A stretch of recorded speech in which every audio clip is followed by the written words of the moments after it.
มนุษย์เราเริ่มตั้งคำถามเกี่ยวกับกลไกการทำงานพื้นฐานของธรรมชาติมาตั้งแต่ครั้งโบราณกาลองค์ความรู้ที่ได้ถูกส่งต่อจากรุ่นสู่รุ่นถูกพัฒนาปรับเปลี่ยนต่อยอดผ่านการค้นคว้าทดลองตั้งสมมติฐานและพิสูจน์ทางทฤษฎีเพื่อให้เข้าใจถูกต้องมากขึ้นฟิสิกส์ทฤษฎีถือเป็นวิทยาศาสตร์พื้นฐานที่สำคัญอันหนึ่งที่อาศัยแบบจำลองทางคณิตศาสตร์ในการไขความลับความเป็นไปของสิ่งที่อยู่รอบตัวเราตั้งแต่ระดับอะตอมไปจนถึงระดับจักรวาลส่วนหนึ่งของผลสำฤทธิ์ที่มนุษย์ทำความเข้าใจธรรมชาติผ่านภาษาทางคณิตศาสตร์คือเทคโนโลยีอันหลากหลายที่อำนวยความสะดวกในชีวิตประจำวันไม่ว่าจะเป็นโทรศัพท์มือถือคอมพิวเตอร์หรือแม้แต่โครงข่ายอินเทอร์เน็ตที่ทำให้โลกอันกว้างใหญ่แคบลงไปเพียงปลายนิ้วสัมผัสยังมีคำถามอีกมากมายที่เรายังตอบไม่ได้ทั้งหมดเกี่ยวกับธรรมชาติซึ่งถือว่าเป็นเรื่องที่ท้าทายและรอคอยให้นักวิทยาศาสตร์เข้าไปค้นหาคำตอบในอนาคตในปัจจุบันบุคลากรของวิทยาลัยเพื่อการค้นคว้าระดับรากฐานถือได้ว่าเป็นส่วนหนึ่งในการค้นหาคำตอบของคำถามข้างต้นผ่านการทำงานวิจัยหลากหลายที่ให้หัวข้อที่ล้ำหน้า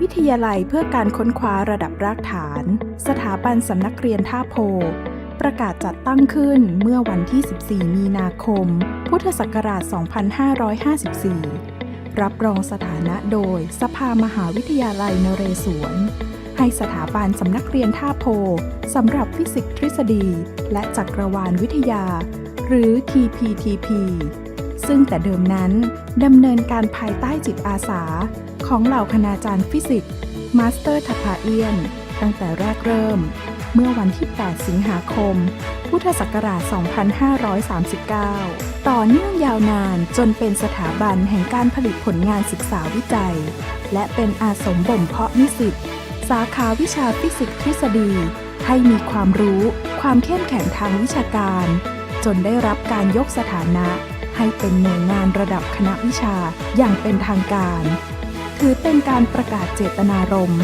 ผลักดันยุทธศาสตร์พิเศษของมหาวิทยาลัยนเรศวรที่จะก้าวเป็นมหาวิทยาลัยวิจัยชั้นนำของประเทศในระยะเวลา 10 ปีที่ผ่านมาวิทยาลัยเพื่อการค้นคว้าระดับรากฐานได้ผลิตผลงานต่างๆมากมายผลงานวิจัยตีพิมพ์ระดับนานาชาติจำนวน125บทความผลงานวิจัยตีพิมพ์ระดับชาติจำนวน8บทความงานประชุมวิชาการระดับนานาชาติจำนวน7ครั้งงานประชุมวิชาการระดับชาติจำนวน10ครั้งการจัดอบรมเชิงวิชาการระยะสั้นและโครงการบริการวิชาการจำนวน58โครงการการจัดสัมมนาวิชาการ200ครั้งคณาจารย์ของวิทยาลัยได้รับรางวัลเชิดชูเกียรติทางวิชาการจำนวน15รางวัลบันทึกข้อตกลงความร่วมมือกับสถาบันชั้นนำอื่น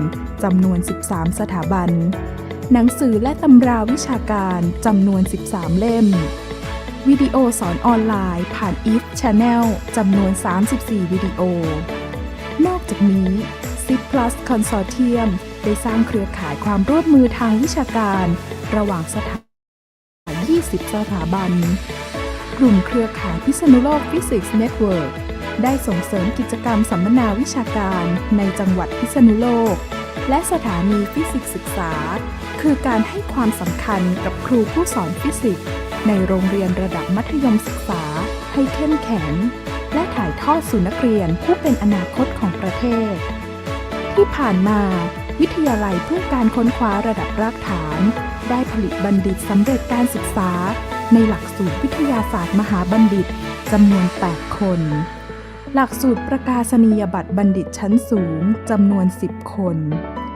หลักสูตรปรัชญาดุษฎีบัณฑิตจำนวน5คนผลงานเหล่านี้จะสำเร็จขึ้นมาไม่ได้หากปราศจากผู้สนับสนุนและแหล่งทุนวิจัยอาทิมหาวิทยาลัยนเรศวรสำนักงานกองทุนสนับสนุนการวิจัยสกว.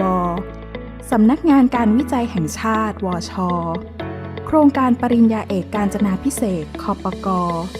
นิวตันฟันด์ศูนย์ความเป็นเลิศด้านฟิสิกส์เทพสถาบันวิจัยดาราศาสตร์แห่งชาติองค์การมหาชนมูลนิธิโทเรเพื่อการส่งเสริมวิทยาศาสตร์ The Abdus Salam International Center for Theoretical Physics ICTP อื่นๆปัจจุบันวิทยาลัยเพื่อการค้นคว้าระดับรากฐานมีคณาจารย์ทั้งหมด 9 ท่าน โดยแบ่งเป็นคณะผู้บริหารวิทยาลัย 4 ท่าน 3 ห้องปฏิบัติการวิจัย ห้องปฏิบัติการวิจัยจักรวาลวิทยาและความโน้มถ่วง ห้องปฏิบัติการวิจัยทฤษฎีสนามควอนตัมและฟิสิกส์พลังงานสูง หน่วยวิจัยฟิสิกส์ดาราศาสตร์และจักรวาลวิทยาเชิงคำนวณ จากอดีตถึงปัจจุบันเรายังคงดำเนินการภายใต้พันธกิจสำคัญอย่างต่อเนื่อง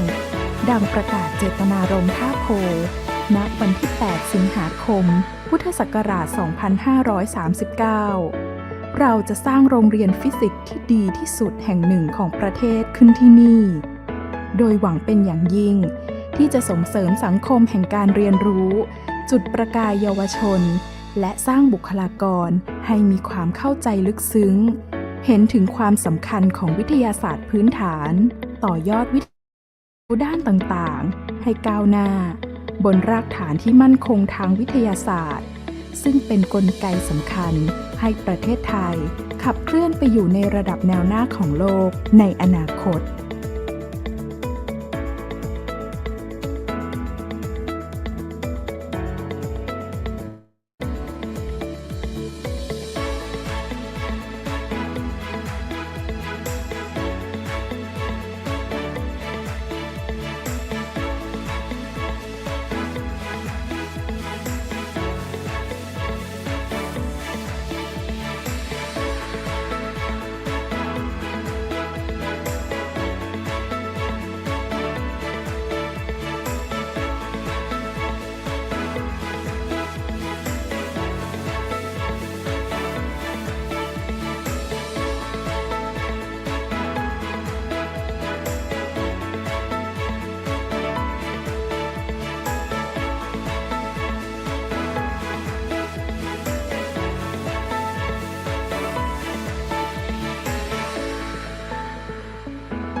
Good afternoon, everyone, and welcome to ETH Colloquium Online Seminar Series number 9, organized by the Institute for Fundamental Study, No.9 University, Thailand.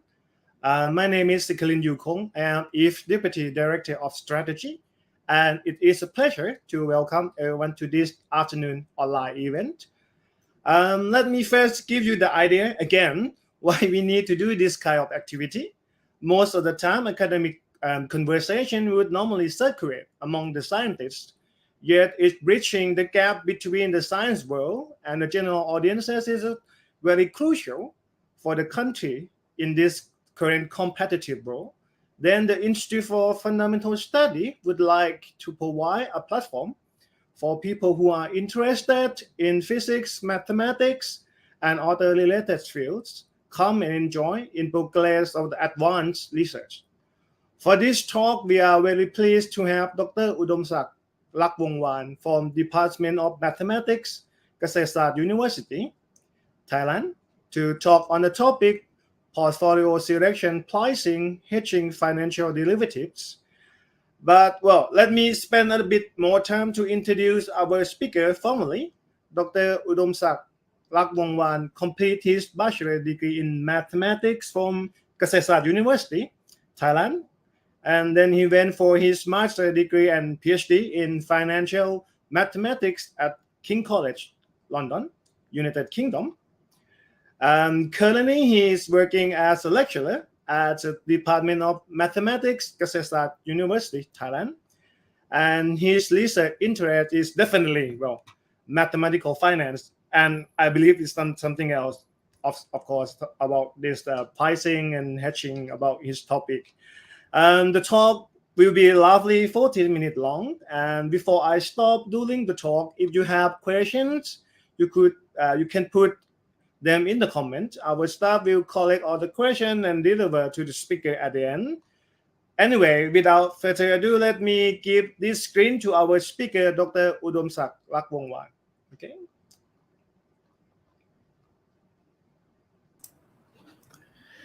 Okay. Good afternoon, everybody. Thank you for the warm introduction, and appreciate the invitation to be here as a speaker. Well, today my topic is going to be about the portfolio selection, pricing and hedging, financial derivatives.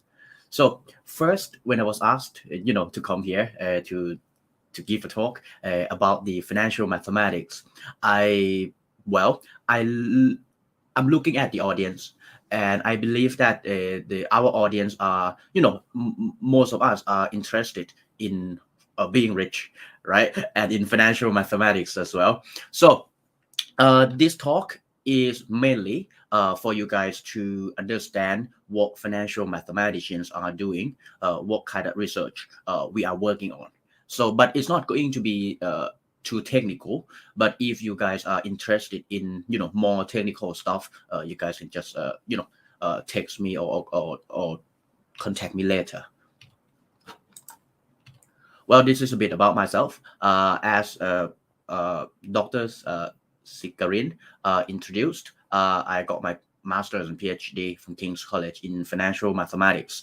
I'm also working on a couple of companies, mostly related to finance and cryptos and blockchain and other things as well. So if you guys are interested, please contact me. I'm willing to share these kind of things too. So this is my email. So if you are interested, don't hesitate to contact me. Well, about the topics today. So I will talk about hopefully 1, 2, 3, 4, 5 topics today. These are just some areas that I am working on, but for financial mathematicians as a whole, there are so many other topics which other people are working on. But these are just what I think are interesting, and I am studying these. Well, the first topic would be asset allocation. Guys, there are so many assets out there in financial markets, right?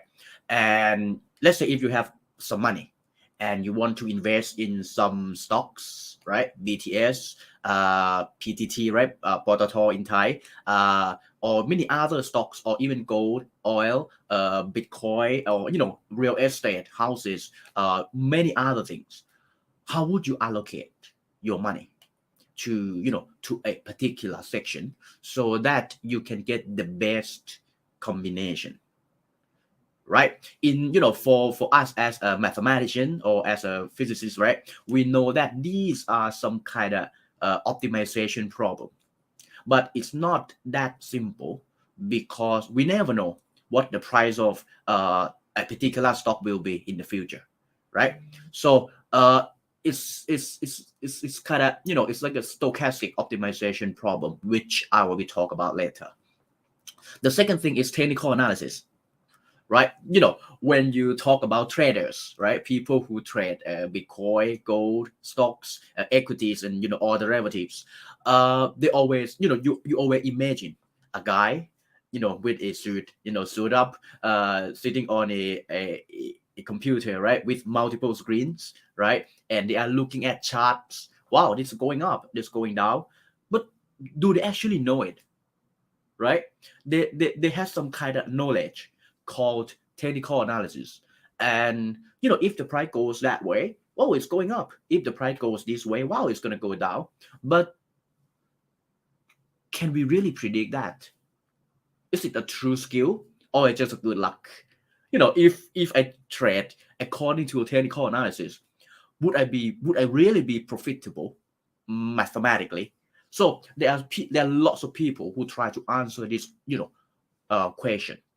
And I think it's really interesting because if we can prove mathematically or statistically that these technical analysis tools work, well, that would be good. That would be a good thing to do. The third topic would be financial derivatives. This is I think it's the biggest topic in financial mathematics. Apart from stocks, gold, bonds, cryptos, there are so many other assets to be traded in financial markets. These stocks, gold, bonds, they are just one class of asset. There are so many other assets which are very complex and can be traded in financial markets to accelerate wealth or to protect people from some risk. But when I introduce financial derivatives, I will talk more about how to price them. If I'm selling some complex derivatives, derivatives for now, if you don't know what they are, just think of them as some assets. So if I'm selling some assets, but how do I price them? And if I sell them, what should I do afterwards? That will be the fourth topic. And the fifth topic would be, to talk briefly more about, more topics in financial mathematics. What are other topics that, financial mathematicians are working on? Well, first topic, asset allocation. As I told you guys, there are so many assets out there. But how do we come up with a asset allocation problem? Back when you were in, I don't know, like primary school, secondary school, you would have this kind of problem, right? You have a farm, right, with a pigs and chickens, right? And then that the head, there are 24 heads in total, and there are 66 legs. How many pigs are there, right? And when you see this is a classic question when you were in primary or secondary schools. And when you see this question, you try to formulate equations, right, to actually answer the question, right? You would have x plus y when x is the number of pigs, y is the number of chickens, and x plus y equals 24, right? And pigs has 4 legs, right? So 4x plus 2y would be 66. And then you try to solve this system of linear equations, and it's very simple, right? But right now, how about if I say this? I have hundreds of financial assets in the market. Given that I want a return of 10% a year, and each asset has random return. So which portfolio has the minimum risk? Okay, the problem gets more complex, right? We have hundreds of financial assets whose returns are random, and then we want 10% return. Okay, that is our requirement, right? We want 10% return. How to pick the portfolio with minimum risk? That would be the answer, the problem that financial mathematicians are trying to to answer. So first, let's look at the assets class here. I have a BTS, a stock, right? This is Bitcoin, I guess. This is PTT. Some houses, right? You can invest in condominium as well, right? Invest in lands and basically real estate. CP, of course, and some gold. So this is a portfolio. Portfolio is actually a combination of assets you are holding. Okay, so if you look at a portfolio again, for those who are not in financial area, portfolio is just a fancy term to talk about your wallet. Okay, what you are having right now, that is your portfolio. Okay, so this is a portfolio, but the question is how to select these assets and put it in the portfolio so that you have minimum risk. Each portfolio would have, different risk, right? For example, if I put all of my money in gold, my risk would be, low, right? Because gold doesn't have much risk. If I put some money in gold, some money in houses, well, my risk, it might be a little higher, right? If I put, some more money in these stocks, well, the risk is going to get even higher, right? Because as you know that the stock price is very volatile, it fluctuates quite a lot. But if I am a risk seeker, I put all of my money in Bitcoin, then my risk is going to, to go really, really high, right? Because, you know that Bitcoin can drop like 10% easily, right? So guys, the question is how to pick these assets into the portfolio here so that the risk here is minimum. Okay, you might say, just put all of your money in gold and houses. Well, your risk is going to be very, really low. Yes, correct. But if I want 10% return, and if I put all of my money in the house, I might not get 10% return. Okay, so it would be you need to balance between having enough return and have smaller risk.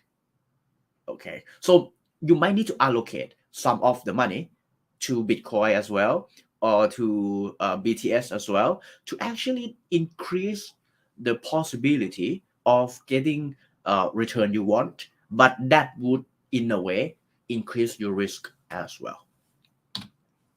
So this is a problem. This is the optimization problem. Given a required return of 10% a year, what is the portfolio with the minimum risk? So we want to minimize this risk associating with the portfolio when the constraints are that first, the return must be, at least 10%. There might be other, constraints as well. I'm not putting it here. Okay, so this is a problem. This is a problem setup that I have. But guys, the risk, how do we measure the risk? I believe that my risk is not the same as your risk, right? But how do we measure the risk? What is the unit? You guys are in physics, right? So when you talk about some variables, you always ask, what is the unit of that variable? And when I talk about risk, you will say, whoa, what is the unit of the risk? How do we measure risk? Right? Because risk and return are random. And how do we measure the risk? Even more important than that, what is actually the risk? Right? Because if we can't define the risk, we can't actually solve this problem, right? In order to solve this problem numerically or mathematically, you need to somehow write down this risk in terms of some sort of equation, right? So guys, if we look at these two portfolios, portfolio A and portfolio B, the curve here shows the distribution of return. Okay, let's say if you put your money in the one portfolio, and this is 1 million. So you are likely to get 1 million from this portfolio, and this is 1 million as well. Okay, but there is a chance that you can get 10 million here. Okay, but the probability of getting 10 million is smaller. Okay, this is a distribution. Okay, this is a distribution of return. So here, there's also a possibility that you can lose 10 million as well. Okay, this is one portfolio. The other portfolio is this one. most likely you would get 1 million, but there is some possibility that you could get 1.2 million. And there's a possibility that you can get only 0.8 million.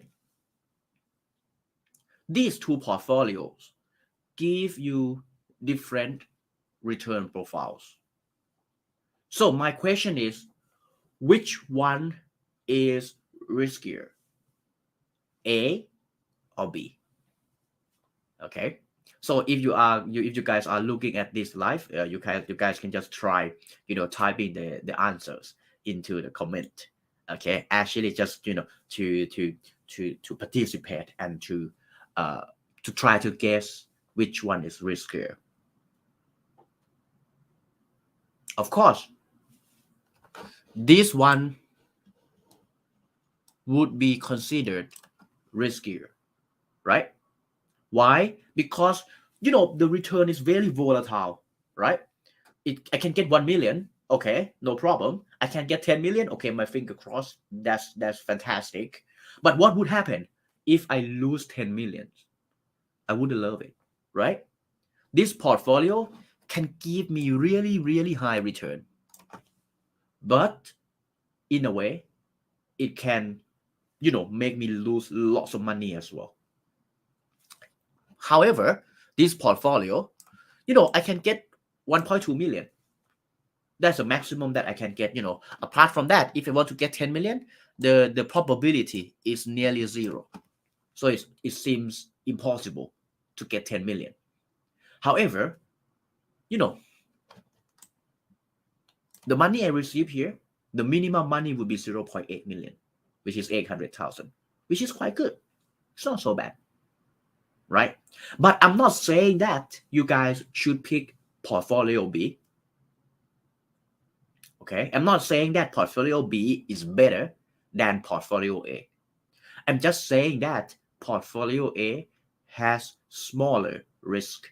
Sorry, the portfolio A has bigger risk than portfolio B. Some people, for risk seeker, they might want to invest in portfolio A because they want to get rich, right? And in a way, they don't have any problem if they need to lose the money. Okay, so guys, seeing these two risk profiles, I'm asking you again, what is the risk here in this example? So from high school, right? If you see this chart A and this chart B, if you look at the return, you can say that, wow, for A, the variance of return is higher than B, right? So Markowitz in 1952, some years ago, I'm telling you, these things are still being used in investment banks and in many banks and in funds as well, even though it's really, really old. This guy got a Nobel Prize in economics by introducing this problem. So he said that you just need to minimize this. Okay, you can prove that this is a variance. This is a variance of the return, okay? Because it's the X is a portfolio. X is a portfolio, and X times sigma. Sigma here is the covariance matrix. So X transpose sigma X, they will be a variance. I'm not proving it here, okay? But if it's in two dimension, in two dimension, it will be easy to see. But I'm writing it here in n dimension. And this is the required return, right? Mu I is the return of each asset. So mu I times xi is the quantity you invest in the asset I. So the sum of these must be at least R, which is the required return. And here is the sum of this is the cost of getting that portfolio. It must be equal to W, when W is the wealth that you have. Okay, it's the money that you have at the beginning of the trade. So he actually, write down this problem. which is quite abstract, right? It's just minimize risk and then some constraints. But he actually defined what the risk is and then write down this problem in terms of, optimization problem. So the next question would be how to solve this question, how to solve this problem. Okay, you guys might use calculus, right? Trying to find the minimum point, right? Use Lagrange and many other techniques. Or you guys can use programming, right? You can use can solve it numerically, basically. This problem is actually quadratic optimization problem, which is quite easy to solve using Python. And this is just the transformation to the problem to the code. Okay, and then once you run the code, you would get the answer. So you would get the answer which portfolio has the minimum return that you want and has smallest risk. But guys, so far you might think that, oh, wow, risk is actually the variance, right? The take-home message. Markowitz said that the risk is the variance, but this is the open problem. Is it true? Is the risk a variance? Should risk be measured by variance?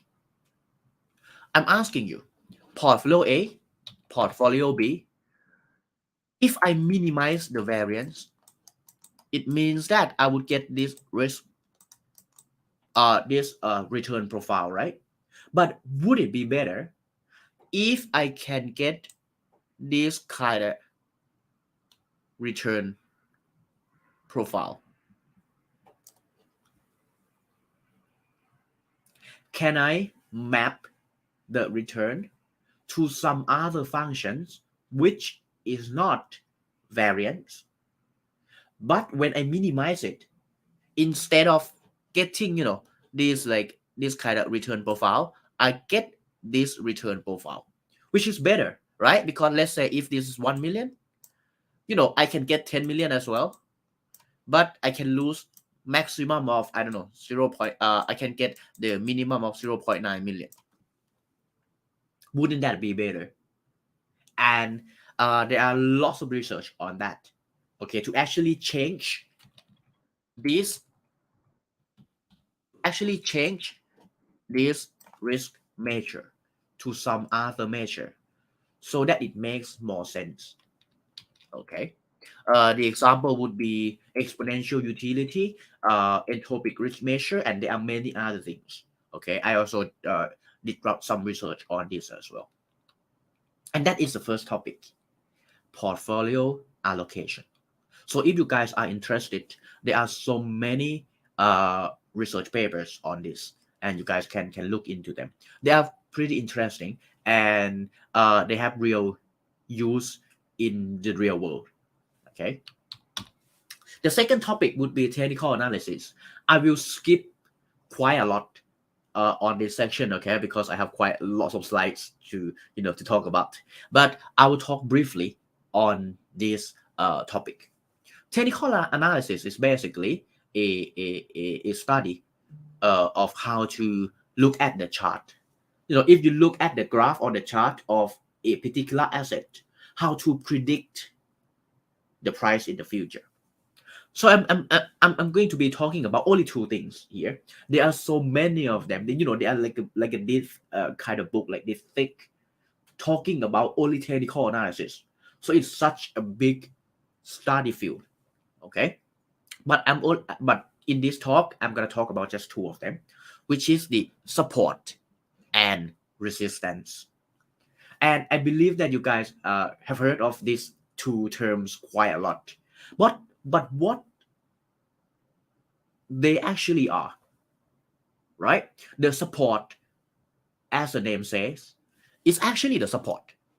Okay, so when the price drop here and then it bounce up, the area that it bounce up here forms a support.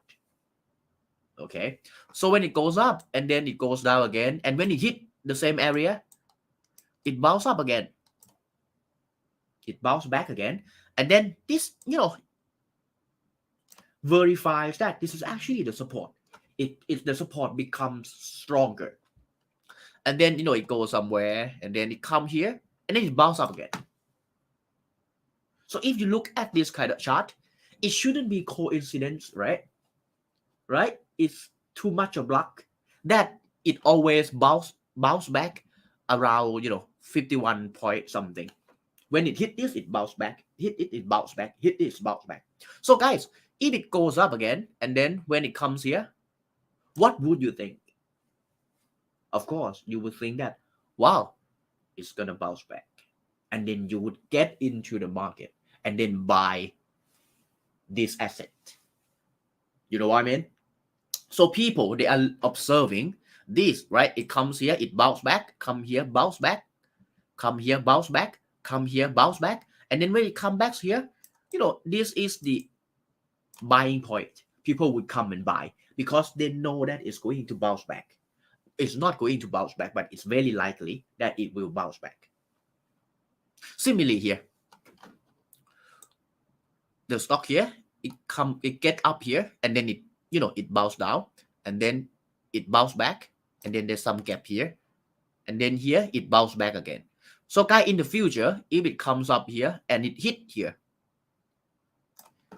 if I am trading this asset, I will sell immediately. I wouldn't hold, because it's very likely that it will drop when it hit this resistance line. Okay, so we have something called the support line, where the price usually bounce back, and we have the resistance line when the price bounce back as well, but in the decreasing direction. Okay, but you guys can see this phenomenon. It happens like all the times in all the assets, but are they actually real? Can you prove it statistically that this is true statistically? That is another area in financial mathematics, I would say statistics as well, to actually predict which technical analysis tool works and which doesn't work in a particular market. And if you know that, it would be a really great tools for you guys to trade in, to be profitable from the trades. Okay, I've got lots of things here as an example, but I'm gonna just skip them due to the time. And there are so many indicators, right? For example, moving average, RSI, like when it hit here, it hit the overbought area, and people say, whoa, it hit the overbought area, be careful guys, it might drop drastically. Something like that. We have RSI, we have the stochastic, MACD, and many others like chart patterns and all the things. They have the chart pattern when they say that when the chart form the M pattern. See, this is a shoulder, this is a head, this is a shoulder. So when it form the M pattern, and when it hit this area, it called a neckline. When it hits this area, it's gonna drop drastically. And there are a couple of papers working on this, trying to detect the head and shoulder pattern in New York Stock Exchange and in Singapore Exchange, and then they try to to get to do the hypothesis testing, and they show that around 90 something percent that when this happens, it always drops, which is a really important result. It means that whenever you see this chart pattern in that particular market, it's around 90 something percent that it will drop according to the chart. And if you are traders, you should know this, right? When it forms the M pattern, you need to be very careful. And then when it hit here, somehow you should sell. You shouldn't hold, because the price is going to drop drastically. But again, we are not traders, right? We are researcher. So my point is that how do we actually verify all of these indicators, which one work, which one doesn't work, let's say in Thai stock exchange? That would be a really interesting question. The next topic, guys, is going to be like jumping here and there, okay, because I've got like separate topics to talk about so that I can introduce you many topics in financial mathematics. Okay, the next topic is financial derivatives. What are financial derivatives? Guys, after this talk, I would recommend you guys to look at, to watch a movie. Its name is The Big Short. This is the name of the movie. It's talk about the subprime crisis in the US some time ago. It's one of the biggest crises, global crisis. And one of the one of the how would I say it, a derivatives actually contribute to this crisis quite a lot. Okay, and you will see in this video how. I watched this video when I was in probably in when I was in bachelor, I don't know, in when I was doing BSc in Kasetsart University. I didn't understand much because I didn't know what financial derivatives are. But right now, if you guys look at this talk and then you guys can go and watch this movie, it's gonna be really fun. Okay, so what are financial derivatives? A financial derivative is actually just a contract. It's a contract between two or more parties when the value of the contract is based on some other financial assets such as gold, oil, currencies, interest rates, stocks, and indices and other things as well. And the value that is based on doesn't need to be financial assets. It can be anything. For example, I can talk to you guys today, and then I want to draft a contract, which is financial derivative, saying that if it's raining tomorrow, you guys pay me 1 million. If it's not raining, I'll pay you, I don't know, 500,000, because it might not be raining. It's not raining every day, right? So I'll pay you 500,000 if it's not raining tomorrow, and you guys pay me 1 million if it's raining tomorrow. Oh, you will say, this is not financial derivative. This is gambling, right? This is a gamble. I will say, no, this is not gambling. Why? Okay, in a way, it's gambling. But why? Let's say I am a concert organizer, okay? And I have thousands of people attending the concert. And let's say I have a policy. If it's raining, it's it's an outdoor concert, okay? So I have a policy that if it's raining, the concert is going to be cancelled. And I will arrange the concert again in the next week. In the US, we call it the rain check, right? I'll say, guys, it's raining tomorrow. Okay, you don't need to come. Let's come again next week. But for me, it's not as simple as that, because I have the stage set up, right? I have all the people coming to the event, right, to set up the thing. So there's a cost that I need to pay, even though there's no concert on that day because of the rain. So I might enter this financial derivative contract with you guys so that I can minimize my risk. If it's not raining tomorrow, okay, I'll just lose some of the money. But if it's raining, wow, I'll get 1 million to actually, pay for all the things that I need to set up the concert again next week. So it's some kind of insurance, right? It's something similar to insurance. So this is considered financial derivatives as well. So financial derivatives are different from gambling because they can be used to minimize the risk, to hedge. In financial field, we call it hedging, to hedge the risk. And today I'll talk about one financial derivative. This is just the financial derivative, as I told you, it's just a contract. So it's a really big area. I'm talking about one financial derivative called forward contract. Forward contract is actually the contract between two parties to buy or to sell an asset at a specified price on the future date.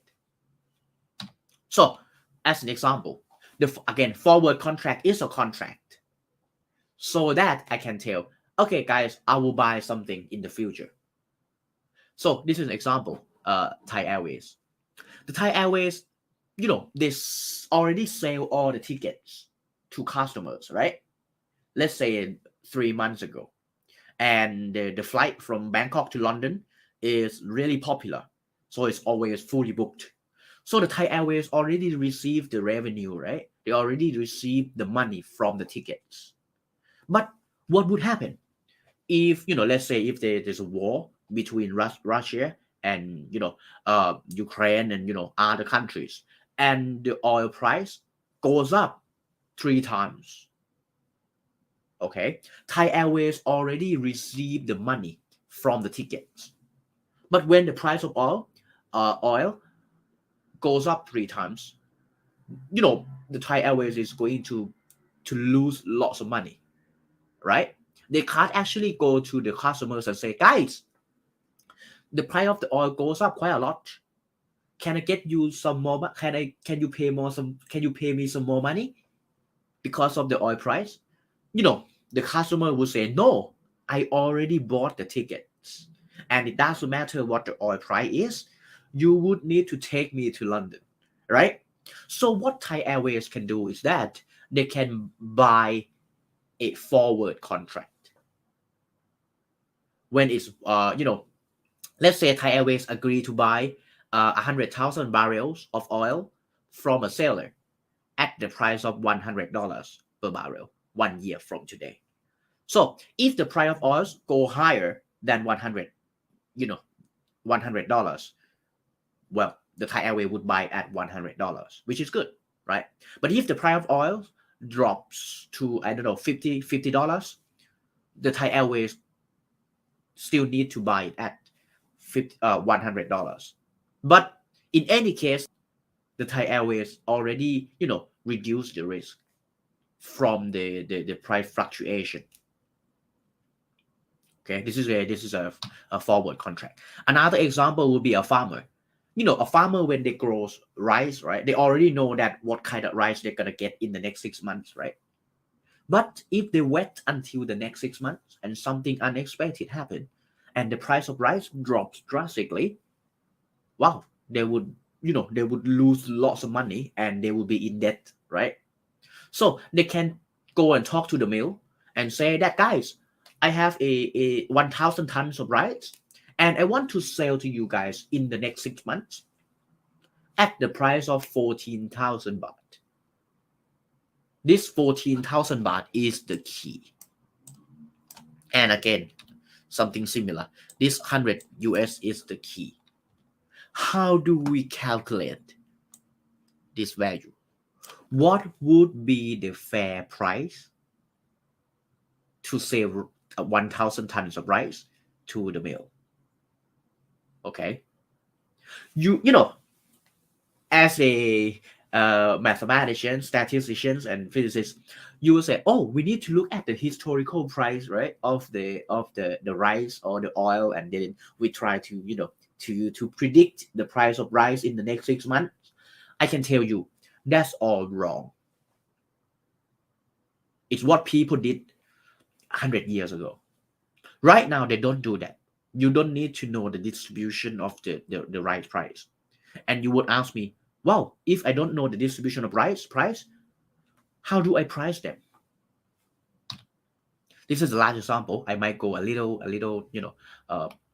over the time, but just a short time. Okay. Let's say if I am getting married next month, next year, sorry, and I need 1 baht of gold in a year to give to my wife's mom, and the price of gold today is 27,000, and the price might go up a lot, due to the war or many other things. How much can you pay for the gold? Let's say if you want to get married, and the price of gold might go up quite a lot. The price today is 27,000, and we want to fix the price today. What would be the fair price of gold? I gave the example to my students, and most of my students say like 30,000. They usually say, it's around 30,000. Looking at this historical chart of the gold price, they will say, wow, okay, in the next year, you pay me 30,000. I'll give you 1 baht of gold in the next year. Okay. What I can do is that, well, the price of gold today is 27,000, and in the next year, I will sell it to you at 30,000. And let's say the interest rate is 0.05. And today I can sign the contract to sell the gold to you, right? We enter the derivative contract. And then I can go to the bank, borrow 27,000 from the bank, and I buy the gold today. Okay. And after a year, I can sell the gold to you at 30,000, right? And I pay back this amount to the bank. It doesn't matter what the gold price is in the next year. It might be 100,000 or 1 million. I don't care, because I already have a gold in my pocket today, using the money borrowed from the bank, right? And then in that case, I sell the gold to you at 30,000, right? I return this money to the bank. I can get 1,616 baht risk-free. This is called arbitrage. See? So if you don't know financial mathematics and you decide to enter the contract with me, 30,000 seems to be a good price, right? I will sell you at 30,000 in the future, but I can do this kind of strategy to actually profitable from you guys without any risk. So the gold price, the fair price should be the spot price, which is the price today, time E to the RT. That is the no arbitrage price. But this is a very, very simple contract, and it's very easy to understand how to price them and how to do, when you quote the price, how to get the risk-free money.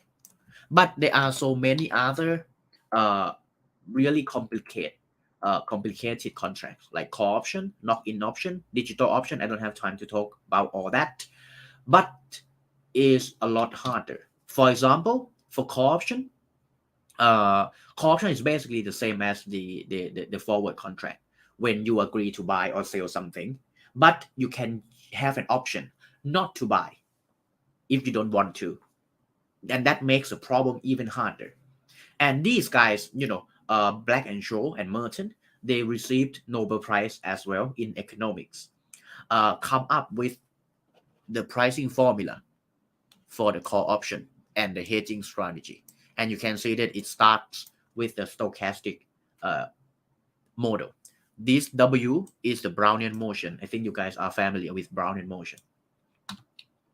And there are other topics as well, like real options, static hedging, swap, and asset modeling, how to model the price in the future.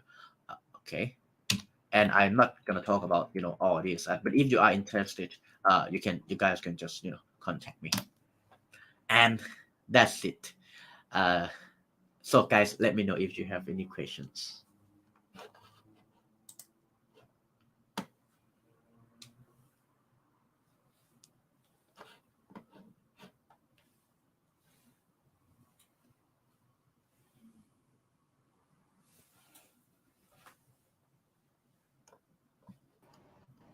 Okay, thank you.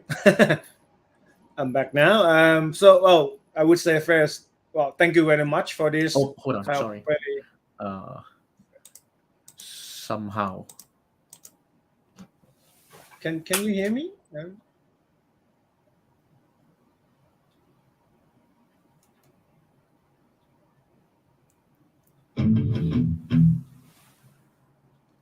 Can you hear me? Yeah? Would you mind saying again? Can you hear my voice? Right now, yes. Sorry, Okay. my, So okay. my speaker shut off for some reason. Sorry. All right. Okay. All right. Okay. Well, first of all, I would say, well, thank you very much for this. I think, well, very interesting and wonderful talk about. I would say the overview of math finance. I would say, and I myself learned a lot of new things, new well, technical words, and well, a lot of things that I learned today. And I believe that actually, well, for this talk is not about being literate, but about doing research in this kind of financial somehow. I believe. Well, actually, I know a lot of things here, and then well, I start to have a question, but actually along the talk you all keep answering me. I mean all the question already, but I believe that actually the whole strategy of doing this is about optimization, right? If I understand that Yes. correctly. Yeah, but how to do optimization, that is very tricky thing. As you mentioned at very end, is something right something about stochastic technique, that yeah, right, I believe that. And so well, I no, let's see whether do we have any question from the online audience now. If not, then I might try to okay. A is okay. There is from Pongwit for you. Can you see his answer from your question about portfolio A and B? Oh yeah, I didn't see it at the during the talk, but yeah, right now, yes. Okay, so is that the right answer? I don't know. It is. Yeah, it is. Of course, the right answer. Yeah. Okay, okay, okay. There is another one. Can you see the question? Yeah. Should we choose an asset that lies above the security market line or above the line? Uh, I'm not sure which line uh, you are talking about. I believe that might be yeah, that I believe there are two lines, right, about their support and resistance. Is Oh, that I'm not really sure. I yeah, think about these two lines. yeah. You can clarify the question, and then I'll try to answer. I will try because I'm not really sure. Is it possible? Can Chilapap, can you ask well, clarify or make it more precise about your question again? But I believe it's something, might be something to do about support line and resistance line. But while we waiting for question, I just curious about. Okay. Okay. There's another one here.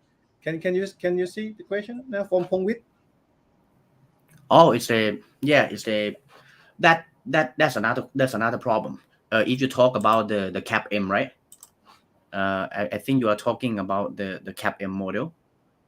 Cap M stands for capital asset pricing model. I guess it based on the linear regression.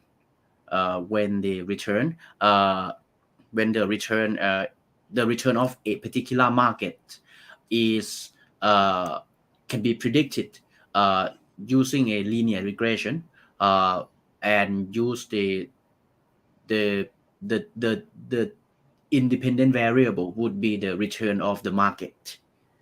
Yeah, and I'm not sure if it should be above or below, because it also depends. That is just one particular market compared with the market. Sorry, one particular asset compared with the market. But when we have so many assets, probably they are from different market as well. I would say they should be above, but I'm not certain that they are always above the market line. If I'm Okay. not sure if I answered that question, because to talk more about that, some assets, they might not have good return. They might drop quite a lot sometime, most of the time, I would say, but it has a negative correlation with another asset.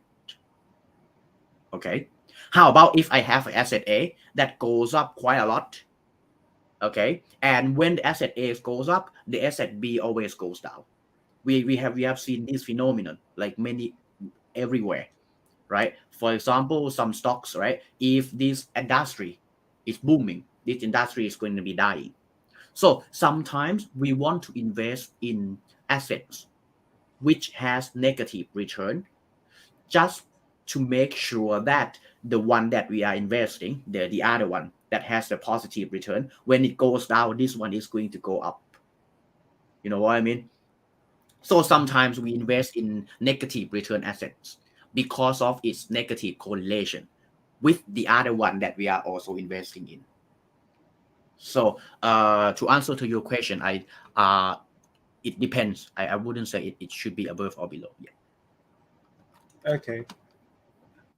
Well, actually, there is okay. Here it's come. Is it about capital market pricing model or share? Yeah, I think you're talking about a CAPM. Yeah. Okay. Yeah. Okay. And then actually, there is another question from Pongwit. Can you bring it again? Not this one. Because Pongwit asking about entropy. Yeah. Hmm. Okay. Yeah. This one. This question. Can you see the question? Yeah. The entropy risk measure. You didn't miss her. I talked about entropy risk measure once, and the entropy risk measure is the non-symmetric measure. I I'm not sure if I remember it correctly. It's log of exponential. It's log of e to the something.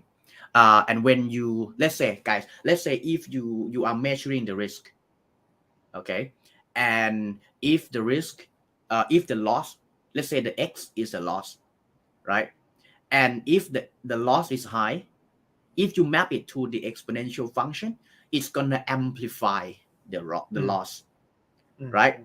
But if the loss is negative, right, the risk is gonna get lower, but it's not gonna get lower that much. So when you use exponential function, the entropy risk measure, when you are losing money, you're gonna be really, really sad. But when you get money, you're gonna be happy, but not as much as the magnitude of the sadness. So like another example would be if you go to a casino, you get 10 million, right? Or you're gonna be really happy. You get 20 million, or you are even happier. But if you lose 10 million, you start selling your houses, you start selling the cars, the watches, all the thing. You lose 20 million, you're selling the lands and all the things, all of the thing that you have, and be in debt as well. I believe that the latter case is, the feeling is even, more depressed. Yeah. That is the meaning of using the entropic risk measure when it's not symmetric. Okay. There is another question here. Could you please tell me the difference between modern portfolio theory and postmodern portfolio theory? I don't know what is the postmodern. Okay, firstly, I always hate the word modern. we hear it in modern physics as well, right? And when we have something modern, and what comes after modern, it would be like what should we talk about that? Right? We call it postmodern, and the modern is actually not very modern, right? Because indeed, that is the point. because the one I show you here right now in 1952, this model is actually called the modern portfolio theory, or MPT. Okay. Right, when Markowitz proposes this theory, they call it in that time it's groundbreaking. Nobody knows about this, and they say, oh wow, it's modern portfolio theory. We don't need to rely on experts to actually come to say, wow, this is going to go up, this is going to go down. We can just write down the question in terms of mathematical problem. And then after that, as I told you, right, we might not, the variance might not actually be the best choice for measuring risk, right? Because it penalizes the upside as well, right? When you have the minimal variance, you can't go to the positive return direction as well. So after that, there are people, trying to extend what Markowitz proposed, and they call it modern portfolio theory. So, they try to, for example, if I want to do portfolio optimization for you, I can go and talk to you. How do you feel about the risk? It's going to get higher. If this happen, it's going to get lower, or this happen, it's going to get higher. And I try to tailor a risk function for you. Okay, it's not just any risk function, it's risk function for you or some particular companies. And then we try to minimize that risk profile. So that's called postmodern. Yeah, but Markowitz is the just really starting point of the modern portfolio theory. Okay. And I would guess that actually for the modern is something to do with the stochastic technique, right? That you mentioned at the very end of your talk. That would say the modern. Yes, because right. I'm trying to simplify things quite a lot here. Yeah. Right. If you notice, for example, the mill here. The mill here, it's not a number. Yeah. It's a stochastic process. Right. But All if right, I start talking about the stochastic process, they will say, wow, what is the stochastic process? Right. And it would take me another 2 hours to talk about the stochastic process, right? Adaptive filtration, measure theory, like those kind of things, which are really, really a pain. Okay. Yeah, but I simplify things quite a lot. Yeah. Okay, I see. But for Markowitz, I guess they just use the log normal distribution to actually talk about the return. But there are lots of other people who use like jump diffusion. I think in physics you use those kind of processes as well, jump diffusion, and many other processes to talk about the behavior of the asset price. Okay. All right. Okay. Well, okay. There comes another question. But before we go to this question, I have also a comment on the word modern, as we discussed. Well, we do have the in physics we have a subject like modern physics that actually for the undergrad student, right? But actually this subject is like over 100 years ago. How could we say that is a modern physics, right? Well, that's the point that I would like to mention that. And then we discussed about this point here in this institute about this you should not call any modern anymore because it's so you guys old should be now. All right. Okay. Can you bring up again that question? Okay. It looks. Yeah. The answer is yes. The answer is yes. Yeah. Okay. Yes. Okay. I still could not finish the question, but you say okay. Yes. Okay. Cool. Okay. I don't know. Chat. Okay. Cool. I don't know any more question. Oh, your cat. Is that? Yeah. I was just trying to. I can spot the tail. I'll need to put it down. Okay. Any I don't know that any more question online, but let me ask you a question here. I believe again, as I mentioned, is so the whole scheme is something to do with the optimization, right? But it might use different technique that as you mentioned, but I don't know. You probably heard about quantum computing or quantum algorithm here that actually can be applied to this kind of problem as well about optimization. Do you have any opinion or any idea about that? Of course, but I believe that the quantum computing has a greater, use in some of the areas, but it can be used in this area as well. I have been working on a problem with Oh, my right. professor and my team as well from King's Mhm. College. The problem is, Okay. is actually to trade options. It's some class of financial assets written on S&P 500 index. So we basically pull the data from interactive broker. It's some sort of broker, and then we try to do the optimization problem, and then we Mhm. submit the order back to Mhm. the broker to actually trade, right? Mhm.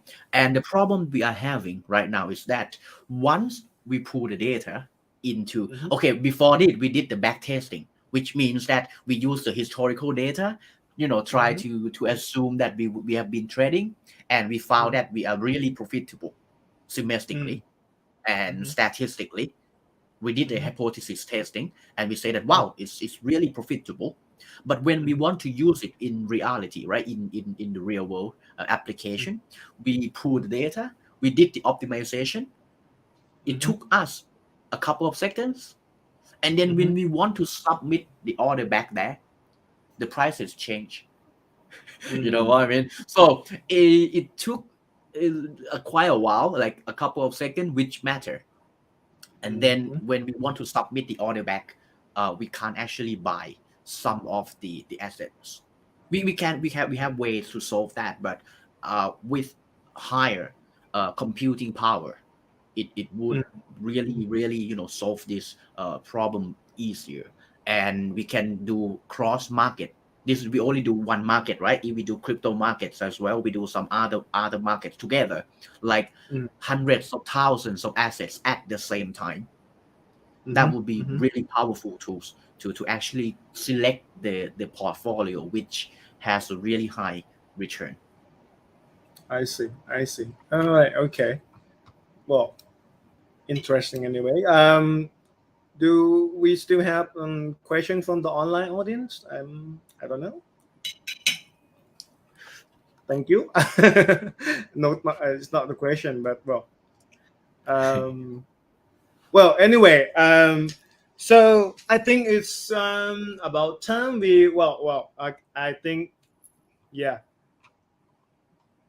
we spend like an hour here to learn a lot of new. For me, I learned a lot of new things, and very happy to get into little, even little, but into this field. And because actually when I read your title about derivative, I thought that actually something to do with Calculus, what right? derivative, but that is totally different thing, right? Totally different Different meaning of things, that. yeah, different It's not things, the yeah. operator, right? It's No. The okay. first time I saw that, I was thinking the same thing. All right, okay, but okay. I think it's about time because we spent like an hour here. I would like to thank our speaker again, Dr. Udomsak Rakwongwan. Okay, for very wonderful talk about this math finance, and I would say thanks for our audience online audience to stay with us here. Like I mentioned about our. And before we go and you go, please help us to complete the survey form that actually, if you it's actually there in the comment, and then we can use it to improve our activity next time. And I would say see you again for the next IFS Colloquium next month. And stay tuned. Bye. Thank you very much for today. Bye. Thank you. Bye bye.